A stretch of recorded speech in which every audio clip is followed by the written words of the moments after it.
अस्सलाम वालेकुम guys, welcome back to our YouTube channel. और आज हम एक और आपके साथ रियल स्टोरी और एक न्यू गेस्ट लेकर आए हैं जो कि अपनी पास्ट का एक्सपीरियंस जो उनके साथ हुआ रियल में वो आपको जो है बताएंगी। तो आज मेरी बहन जो है मौजूद है हमारे साथ जो अपनी स्टोरी सुनाने आई हैं। तो किंजा, क्या आप हमारे साथ शेयर करना चाहेंगी? मैं अपने बचपन का एक किस्सा शेयर करना चाहूँगी। हम अपनी दादी के साथ, दादी क्या मेरे एज घर होगी में। उस टाइम आपकी? उस टाइम एज होगी मेरी 12-13 साल। 12-13 साल। तो उसमें एक दिन हम लोग घर पर ही थे सारे, तो लाइट अक्सर चली जाती थी रात के वक्त। तो कोई 10-11 बज रहे होंगे उस वक्त और लाइट गई हुई थी घर में। तो हम लोगों की सिर्फ एक लाउंज में एक गैस लाइट थी, जो पुराने ज़माने में पुराने घरों में लगी हुई होती थी गैस लाइट, वो थी, वो जल रही थी घर के अंदर, और बाकी घर सब जगह अंधेरा था। तो 2 बेडरूम्स थे घर के अंदर। तो एक बेडरूम में अब्बू, अम्मी और हमज़ा जो मेरे भाई हैं वो मौजूद थे उस वक्त, और मैं अलग अपने कमरे में थी जो मेरा और मेरे भाई का कमरा था। तो वहाँ पे हम, मेरे पास सिर्फ एक मोमबत्ती थी जो जल रही थी उस कमरे के अंदर रोशनी के लिए।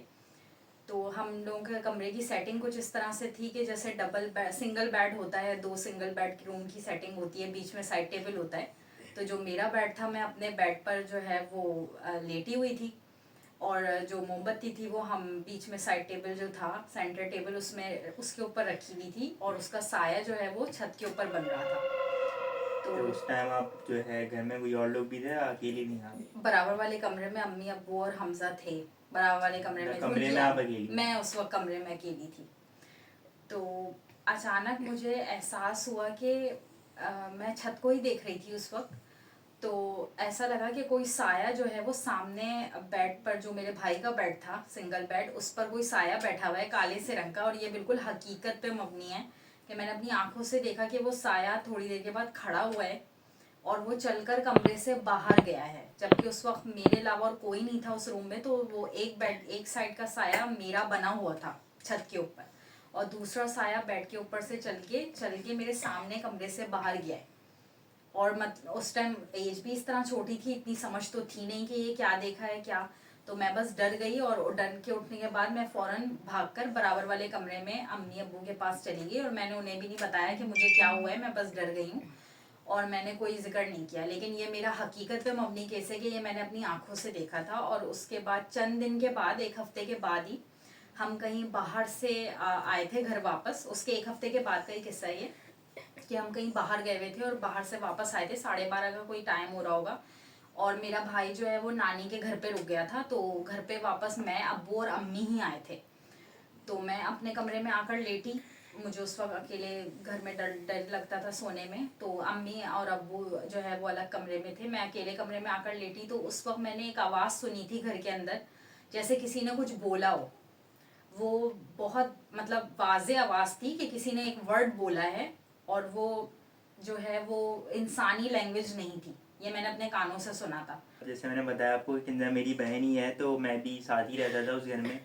तो अगर आप पुरानी वीडियोस में देखें तो मैंने उस घर की एक स्टोरी बताई है कि उस घर के बाहर पहले एक दरख्त था जो कि आप लोग जब वीडियोस देखेंगे पुरानी जाके, तो अगर आपको अच्छी लगे तो आप वो समझ जाएंगे, स्टोरी से रिलेट कर लेंगे कि उसी घर की कहानी है। मैंने पिछली वीडियो में वो कहानी सुनाई थी। तो याद है कि उस घर के बाहर एक दरख्त होता था जो कि वो पीटी बरगद सेल का। की उसमें वो बहुत बढ़ पीटी गया था पीटी वो। सेल वालों ने काट दिया था कट क्योंकि वो काट दिया था। हवा सेलता था तो लोगों के कनेक्शन डिस्टर्ब होते थे। तो ऐसा मुझे लगता है कि जब हमारी दादी का इंतकाल हुआ तब वो चीज़ें उस घर में और बढ़ गई थी। बढ़ गई थी। तो मतलब तुम्हें भी क्या ऐसी लगता है कि दादी के इंतकाल के बाद ही ये सब हुआ? तो मतलब इसके पीछे क्या क्या रहा होगा कि जब तक दादी थी तब तक चीज़ें थोड़ी बहुत रुकी हुई थी, लेकिन जैसी दादी का इंतकाल हुआ तो चीज़ें बहुत ज़्यादा सामने आ गई, नुमाया हो गई। दादी जब तक थी तब तो ऐसा कुछ भी फील नहीं होता था, लेकिन हाँ ये चीज़ थी कि दादी के इंतकाल के बाद, मेरी दादी के इंतकाल के कोई एक हफ्ते के बाद से ही मैंने सोना बंद कर दिया था। मुझे नहीं पता कि क्या क्या था वो, बस वो फील हुआ है। तो वो एक चीज़ थी कि बस मुझे ये लगता था कि घर में बहुत सारे लोग हैं, बहुत रात के 3 बजे भी ऐसा लगता था कि घर में एक मजमा है, मौजूद है उस वक्त। ये मेरी अपनी खुद की फीलिंग है, और मैंने हम्म। सोना बंद कर दिया था तुम याद है तुम एक मुझे हफ्ते तक। रात में उठाती थी, हमारे अलग अलग बेड थे सिंगल। तो जो है मेरी बहन मुझे रात में उठाती थी, हम लोग स्कूल जाते थे उस टाइम पे, तो मैं जल्दी सो जाता था। मैंने पुरानी वीडियो में बताया हुआ है।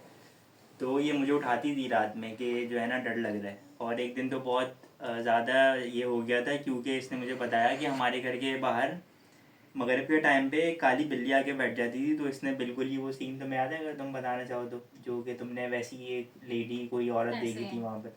काली बिल्ली आके डेली उस टाइम पर बैठ जाती थी, और उसके बाद फिर वही एक बार मुझे ऐसे ही डर लग रहा था, रात का वक्त था, तो मैंने हमजा को उठाया, क्योंकि ठीक तो उस घर में ये था कि मुझे ठीक 3 बजे रात को मेरी आंख खुल जाती थी। मैं चाहे कितनी भी पहले सो जाऊं और कितनी भी गहरी नींद में सो जाऊं, ठीक रात के 3 बजते ही मेरी आंख खुल जाती थी। और जब तक फजर की अजानें नहीं होती थी वो टाइम मेरे लिए बहुत मुश्किल होता था, क्योंकि मुझे मुसलसल ऐसा लगता था कि घर के अंदर कोई मौजूद है। और एक दिन मैंने अपने भाई को उठाया और मैंने कहा कि मुझे डर लग रहा है, तो खैर मैं अपने भाई के बेड पे शिफ्ट हो गई थी। तो अचानक जब मैंने पलट कर देखा, तो ये मैंने अपनी आंखों से देखा था, सिर्फ एक झपक थी। अब हो सकता है वो अंधेरे के रीजन से थी या क्या रीजन था। मैंने अपने बेड पे बिल्कुल काली ब्लैक कलर की जो है वो औरत बैठी हुई देखी थी। और उसकी आंखें बिल्कुल वैसी ही आंखें थी जैसी हमारे घर के बाहर जो बिल्ली बिल्कुल जेट ब्लैक कलर की आंखें बैठती थी, उसकी सेम आंखें वो ही थी उस लड़की की आंखें, और वो पूरी जेट ब्लैक थी। उसकी सिर्फ आंखें ग्रीन और येलो से और ब्लू से कलर की कुछ थी, जैसी कंचे सी आंखें होती हैं वैसी थी। और ये मतलब ये देखा था, और विद इन सेकेंड्स के लिए उसके बाद फिर वो गायब हो गया। तो ये भी एक इंसिडेंट था। उस घर में बहुत सारे इंसिडेंट होते रहते थे साथ। हाँ, ये तो है, होते तो काफ़ी थे। और जो हमारी अम्मी थी उनको भी डर लगता था, लेकिन जाहिर सी बात है वो हमें बताती ही नहीं थी उस तरीके से, क्योंकि हम तो बच्चे ही थे उस टाइम पे। तो ये होता था उस घर में काफ़ी। अभी भी वो घर है बना हुआ, हमने तो अब छोड़ दिया है वो फैमिली के कुछ रीजन्स की वजह से, लेकिन अब वो बना दिया वो घर वहाँ पर डबल ट्रिपल स्टोरी। लेकिन वैसे ही आज भी मैं उस घर को देखता हूँ, तुमने शायद नहीं देखा होगा, लेकिन आज भी वो ऐसी वीरान है बिल्कुल। बजते ही आंख खुल जाती थी मेरी, चाहे कुछ भी हो जाए। और जब तक फजर नहीं होती थी ना, तब तक मेरे लिए बहुत मुश्किल होता था, कि मुझे ऐसा लगता था कि मुसलसल कोई घर के अंदर मौजूद है। और वो जो मैं मोमबत्ती वाला किस्सा आपको बताया, मैंने मामू अपनी आंखों से देखा है एक साए को सामने खड़े होकर और यूं जाते हुए। और मेरी एज उस वक्त ऐसी थी कि मैंने मतलब बिल्कुल नॉर्मली मैं भागते हुए अम्मी के पास गई हूँ, और अम्मी के जो है ना हाथ में मैं छुप के अपना मुंह छुपा लिया मैंने, आके मैं किसी को क्या बताऊँ। और ये लोग अपने रूम में हंसी मजाक कर रहे थे तीनों मिलके, तो किसी ने मुझसे पूछा भी नहीं कि क्या हुआ, बस अम्मी ने हल्का सा बोला क्या हुआ, मतलब ऐसे मैं भाग कर आई हूँ। तो लेकिन मैं नहीं बता सकती कि मैंने बाकायदा उस साए को खड़ा हुआ, अच्छा खासा वो लंबा साया था काले रंग का, और वो चल के बाकायदा मेरी आंखों के सामने गया है, और दूसरा साया जो मेरा अपना है वो बैठा हुआ है बेड के ऊपर। ये सारे जो इंसिडेंट है ना, ये मेरे साथ बिल्कुल लाइव मोमेंट में। एक बार मैं तराज में कुछ मतलब अपना ढूंढ रही थी सामान, तो अचानक मुझे ऐसा लगा मेरे बाल खुले हुए ही थे तो मुंह पर आ रहे थे वो, तो मुझे बाकायदा फील हुआ कि किसी ने मेरे बालों को जो है ना पकड़ के कान के पीछे किया है। मतलब बाकायदा फील हुआ मुझे कि ये हुआ है। और बाल पीछे भी गए, ऐसे नहीं कि बाल नहीं अपनी जगह से हिले, बाल अपनी जगह से हिले और वो कान के पीछे गए।